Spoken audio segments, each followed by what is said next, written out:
Training's been good. We've had 3 pretty tough days this week already, and the spirit's good. Everybody's looking forward to this next game. As soon as the Forest game was done, we couldn't wait for it. Dino, we're back from international break. Are the players refreshed and raring to go? Yeah, they've had a little bit of a break for 3 or 4 days over last weekend. Training's been good. We've had 3 pretty tough days this week already, and the spirit's good. Everybody's looking forward to this next game. As soon as the Forest game was done, we couldn't wait for it. And as a team, in perfect form heading into the break, how do you try to keep momentum going, after a period without a game? Just to quickly refocus on the next training session, just make sure every day that we're right in what we do in our preparation, in our fitness work, in our organisation without the ball, the way we want to play with the ball. It's an ongoing process, I suppose. We was chatting this morning with coaches. I think we've only been together 8-9 weeks or something like that, so still very early. And to have a break so early in the season is not exactly what we wanted, but it's not what we could have done. So yeah, this week's all been about from Monday morning when the lads came back in was straight away focused on Barnsley. It wasn't like a little five-a-sides, and it was focused heavily onto this next game from the start of the week. We got to make sure that the lads were prepared mentally for it. So we've had a really good week. But I guess having a chance to switch off, having that little mental break, if only for a couple of days in these crazy times, must be beneficial as well. Yeah, of course, you have to use the time as wisely as you can. As you say, once we get the next break out the way, then you go quite a big period without one. So no, we have to be as smart as we can with the downtime for the players and for the staff, because you say it's a long season. So yeah, we got a day or two to mostly reflect on what's gone previously this season and where can we improve. There's loads of them for us to keep improving on. So as I say, just looking forward to this next game now. And this next period, which starts with Barnsley, it's 7 games in 3 weeks, which is madness. But yeah, have you got a kind of target in mind? What do you want to see from this next block of games?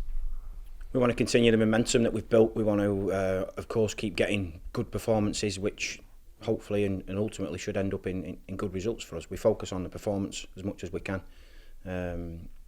Again, momentum's everything, and the lads are in a good place at the moment. So when we get that first punch on the nose, how we're going to respond to that's going to be interesting, as you say, with 7 games in 21 days to come. So that's the championship, and can't wait for it.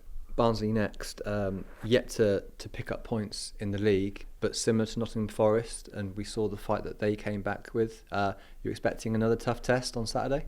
Yeah, without a shadow of a doubt. I mean, the way that they play, we've obviously had a chance to watch them in detail. The way that they press, the way that they go after the ball, particularly when they lose it, they're a real high energy team, and they've got good players in forward areas. I know they've not, as you say there, they've not had a great start results wise, and obviously the manager's left recently, so all that to consider. But for us, it's the same for every game. Whoever we're playing against, we focus most of the stuff on us, on the way we're going to play. Of course, we have to be aware of their threats, and going forward, particularly, I think they've got good midfielders. They've got a couple of good players up top. We know that Corley was with us previously. Connor Chaplin as well up there. There's another boy, Freeser. So they've got good players in the attacking areas, and we've got to be aware of that. And of course, the big thing for us is making sure we approach the game mentally in the right frame of mind. Now we go into October after you were nominated for September's Manager of the Month. End of your first month in charge as head coach here at City. Was it a proud moment to make that shortlist? Well, it was only for 3 games. Not particularly. No, I mean, it's of course it. I said to somebody, it's a bit ridiculous that they sort of call it the Manager of the Month as if it's all down to one person. It's of course a massive team effort. The team are playing well. The boys are putting in performances. The boys are working hard, as are the staff behind the scenes. And when you get that spirit as well coupled with that'll lead to a little bit of success, which we've had up to now. That means nothing.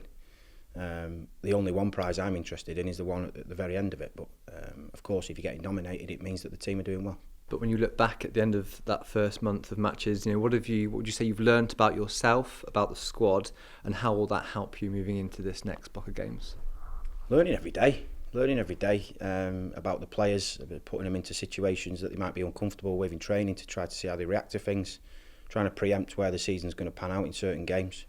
Learning along with the new staff. Again, we've not been together too long, so experiencing new things together. And still getting to know each other, I have to say, as well. So it's been brilliant up to now, and I'm really enjoying it.